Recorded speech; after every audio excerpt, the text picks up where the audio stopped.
పైనుంచి మురుగు వస్తూ ఉంటుంది, మళ్ళీ మనం మూసీ సుందరీకరణ మనం ఆల్రెడీ కొన్ని ఎస్టీపీలు కట్టాం. ఇంకా మీ దగ్గర ఏమైనా ప్రణాళిక ఉందా? థ్యాంక్ యూ అధ్యక్ష.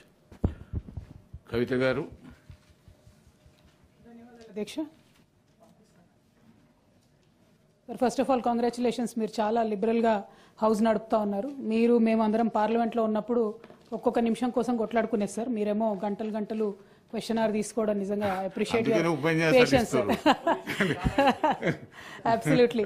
సో మీరు ఇచ్చినటువంటి లిబర్టీతో నేను ఒక మాట చెప్తాను సార్. ఇవాళ బీఆర్ఎస్ పార్టీకి సంబంధించినటువంటి మేమంతా కూడా రైతులకు బేడీలేసిన ఈ ప్రభుత్వానికి వ్యతిరేకంగా నల్లబట్టలు వేసుకొని వచ్చినామన్న విషయాన్ని మొట్టమొదటిగా చెప్తూ, మరి ఇవాళ మూసీ నదికి సంబంధించినటువంటి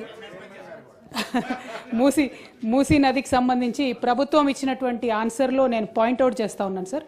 ఫస్ట్ పాయింట్లో చాలా క్లారిటీగా the estimated cost to be incurred for the project will be ascertained upon the finalisation of the detailed project report అని చెప్పారు సార్ వారు.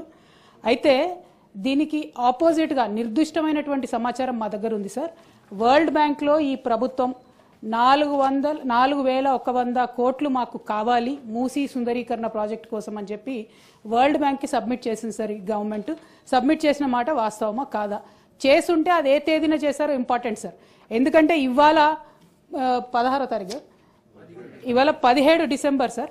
17 డిసెంబర్లో హౌస్లో మనకిచ్చిన సమాధానం డిపిఆర్ ప్రిపేర్ కాలేదని సార్. మరి వీళ్ళు వరల్డ్ బ్యాంక్లో డిపిఆర్ ప్రిపేర్ కాకుండా 4,100 కోట్ల లోన్ కావాలని ఎప్పుడు అడిగారు? ఆ డేట్స్ ఏంటి? దయచేసి ప్రభుత్వం క్రిస్టల్ క్లియర్గా ప్రజలకు చెప్పాల్సినటువంటి అవసరం ఉంది సార్. అట్లానే ఎంఆర్డిసిఎల్ అనేటటువంటి కన్సార్టియంని ఆన్బోర్డ్ చేసుకున్నాము, ఇంకా కూడా మేము డిపిఆర్ ప్రిపరేషన్ చేస్తూ ఉన్నామని చెప్తా ఉన్నారు సార్. నిన్నగాక మొన్న మనం గౌరవ ముఖ్యమంత్రి గారిని చూసినాం సార్. వారు ఢిల్లీకి వెళ్ళి అక్కడ కేంద్ర మంత్రి కిషన్ రెడ్డి గారిని కలిసి 14,000 కోట్ల రూపాయలు మాకు మూసీ అభివృద్ధికి కావాలని చెప్పి అడగడం జరిగింది సార్. మరి అది ఏ ప్రాతిపదికన అడిగినారు? మీకు డిపిఆర్ లేకపోతే మూసీ దగ్గర మీరు 14,000 కోట్లు ఏం ప్రాజెక్టుల కోసం అడిగినారు, ఎందుకోసం అడిగినారు? మరి ఒకవేళ అవి రెండు వాస్తవం అయితే, సీఎం గారు 14,000 కోట్లు అడగడం, అట్లానే వరల్డ్ బ్యాంకుకి మీరు అడగడం వాస్తవం అయితే, మరి ఇక్కడ మమ్మల్ని తప్పుదోవ పట్టిస్తున్నారా? సభ సాక్షిగా మీరు తప్పుడు సమాచారం ప్రజలకు సభ్యులకు ఇస్తున్నారా? ఇట్లా ఇచ్చినట్టయితే అధ్యక్ష మేము మా పార్టీలో కూడా డిస్కషన్ చేసుకుంటాం అధ్యక్ష. ప్రివిలేజ్ మోషన్ కూడా అవసరమైతే ఆలోచన చేసి మూవ్ చేస్తాం అధ్యక్ష. ఎందుకంటే సభను తప్పుదారి పట్టించడం నిజంగా దారుణం అధ్యక్ష. ఇంకా వీరు ఇచ్చినటువంటి ఆన్సర్స్లో మీరు చూస్తే గమనిస్తే అధ్యక్ష, ఓన్లీ 309 కుటుంబాలు వాళ్ళు రివర్ బెడ్ ఏరియాలో ఉన్నారు కాబట్టి వాళ్ళంతటా వాళ్ళు ఖాళీ చేసి వెళ్ళిపోయారని చెప్పారు అధ్యక్ష. అది డెఫినెట్గా వీడియోలు, హృదయ విదారకమైనటువంటి వీడియోలు చూసిన వాళ్ళు అవాస్తవం అని అంటారు అధ్యక్ష. But because in the house you are committing sir that you have given for 309 families have given consent. నేను సభ ద్వారా అడుగుతా ఉన్నా అధ్యక్ష, గౌరవ స్పీకర్ గారికి మరి ఆ 309 కుటుంబాలు ఏదైనా కన్సెంట్ లెటర్ సైన్ చేసి ఉంటే అది ఇవ్వమని నేను కోరుతా ఉన్నా అధ్యక్ష. ఎందుకంటే కింద ఇంకొకటి వారు ఏం చెప్పారు, 181 కుటుంబాలు తమంతట తామే వారి ఇళ్లను కూల్చుకొని వెళ్ళిపోయారని చెప్పారు అధ్యక్ష. ఇది వినడానికి కూడా దారుణంగా చాలా హాస్యాస్పదంగా ఉంది అధ్యక్ష. మరి ఆ 181 కుటుంబాలు ఏదైనా కన్సెంట్ లెటర్ ఇచ్చాయా ప్రభుత్వానికి, ఉన్నదా అనేటటువంటి అంశం మేము అడుగుతా ఉన్నాం అధ్యక్ష. ఎందుకంటే ప్రజల్లోకి వెళ్ళినప్పుడు మూసీ పరివాహక ప్రాంతంలో పర్యటన చేసినప్పుడు మరి అక్కడ బుల్డోజర్లు రావడం, కూల్చడం, హృదయ విదారకమైనటువంటి సన్నివేశాలు అందరం కూడా గమనించినాం అధ్యక్ష.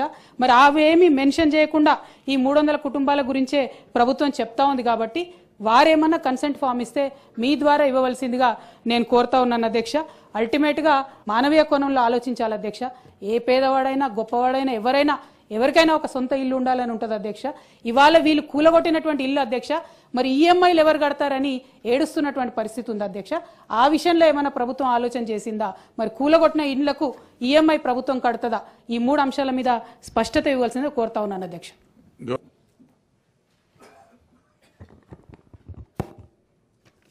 ధన్యవాదాలు అధ్యక్ష. 6,000 పాఠశాలలు తెలంగాణ రాష్ట్రంలో మూతపడ్డాయనేటువంటి ఒక ప్రశ్న ఉత్పన్నమైనప్పుడు అధ్యక్ష, ఇది కొన్ని పాఠశాలలు మూతపడ్డ మాట వాస్తవమే, కానీ ఈ మూత పరంపర గత 10 ఏళ్ల నుంచి కొనసాగుతూ వస్తూ ఉంది అధ్యక్ష. వాటిని తగ్గించడం కోసం రాష్ట్ర ప్రభుత్వం చేస్తున్న ప్రయత్నానికి రాష్ట్ర ప్రభుత్వానికి ధన్యవాదాలు తెలియజేస్తూనే అధ్యక్ష, ఒక చిన్న విషయం అధ్యక్ష. గతంలో 65% స్కూల్స్కి, అంటే గత 10 ఏళ్ల క్రితం 65% స్కూల్స్కి బిల్డింగ్స్ లేవు, ఇన్ఫ్రాస్ట్రక్చర్ లేదు అధ్యక్ష వాళ్ళు చెప్తున్నటువంటి వాటికి. సో వాటి విషయంలో ప్రభుత్వం ఏమైనా అంటే ఆ లోటును ఏమైనా పూడ్చడం కోసం రాష్ట్ర ప్రభుత్వం ఏమైనా చర్యలు తీసుకుంటుందా ఒకటి అధ్యక్ష. ఇక క్లాస్ రూమ్స్ లేకుండా ఏది ఒక బిల్డింగ్స్ లేకుండా చిన్న చిన్న డార్మెటరీస్లలో కూడా పెద్ద పెద్ద గురుకులాలని చెప్పి నడిపించినటువంటి పరిస్థితి కల్లారా చూసినాం అధ్యక్ష. అలాగే 90% బీసీ వెల్ఫేర్ మస్తుగున్నాయి, కానీ మైనారిటీ వెల్ఫేర్ దాంట్లో చాలా ఉన్నాయి. 90 బీసీ వెల్ఫేర్, 60 ఎస్సీ వెల్ఫేర్ స్కూల్స్లు వితౌట్ ఆర్ఓ ప్లాట్స్తో నడుస్తూ ఉన్నాయి సార్. రక్షిత మంచినీటి కోసం రాష్ట్ర ప్రభుత్వం చర్యలు తీసుకోవాల్సిందిగా ఒక మాట సార్. అలాగే 20% స్కూళ్ళు సార్, 20% స్కూళ్ళు ఇక్కడ ఇబ్రాహీంపట్నం పేరు మీద స్కూల్ శాంక్షన్ అవుతుంది, అది పోయి మాల్కాడు ఉంటుంది సార్. ఈ రకంగా పేరు ఒక చోట ఊరు ఒక చోట ఏదో తూతు మంత్రంగా గతంలో ఈ పాఠశాల నిర్వహణలు కొత్త గురుకులాలను తీసుకొచ్చినారు సార్. ఇక్కడ గమ్మత్ విషయం ఏంటంటే సార్, ఇంకా గతంలో 2014లో బీఆర్ఎస్ పార్టీ మేనిఫెస్టో చూసి నేను సంతోషపడ్డా సార్. ఏది వృత్తి విద్యా కోర్సులను ప్రోత్సహిస్తాం, ఒక ఏది పాలిటెక్నిక్ కళాశాలలు ఏర్పాటు చేస్తాం నియోజకవర్గానికో జిల్లా కోట అని చెప్పారు సార్. సరే అవి ఎటుపోయినాయో ఏం కథనో మనకు తెలియదు. ఇప్పుడున్నటువంటి పరిస్థితుల్లో అయ్యా BRS party manifesto 2014 page number 12 చూసుకోండి.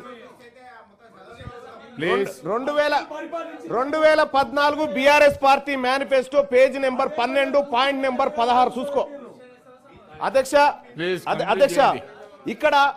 ఇక్కడ గతంలో విద్యా వ్యవస్థను చిన్న భిన్నం చేశారు అధ్యక్ష. దాన్ని ఇప్పుడు గాడిలో పెట్టుకోవాల్సినటువంటి పరిస్థితి ఉంది అధ్యక్ష.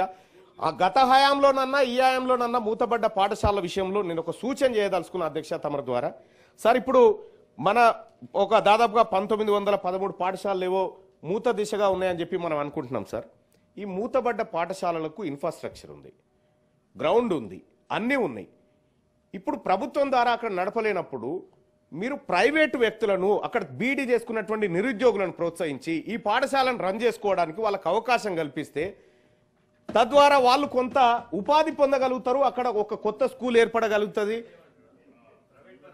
ప్రైవేట్ పరం చేయమని చెప్పట్లేదండి, ప్రైవేట్ పరం చేయమని చెప్పట్లేదు.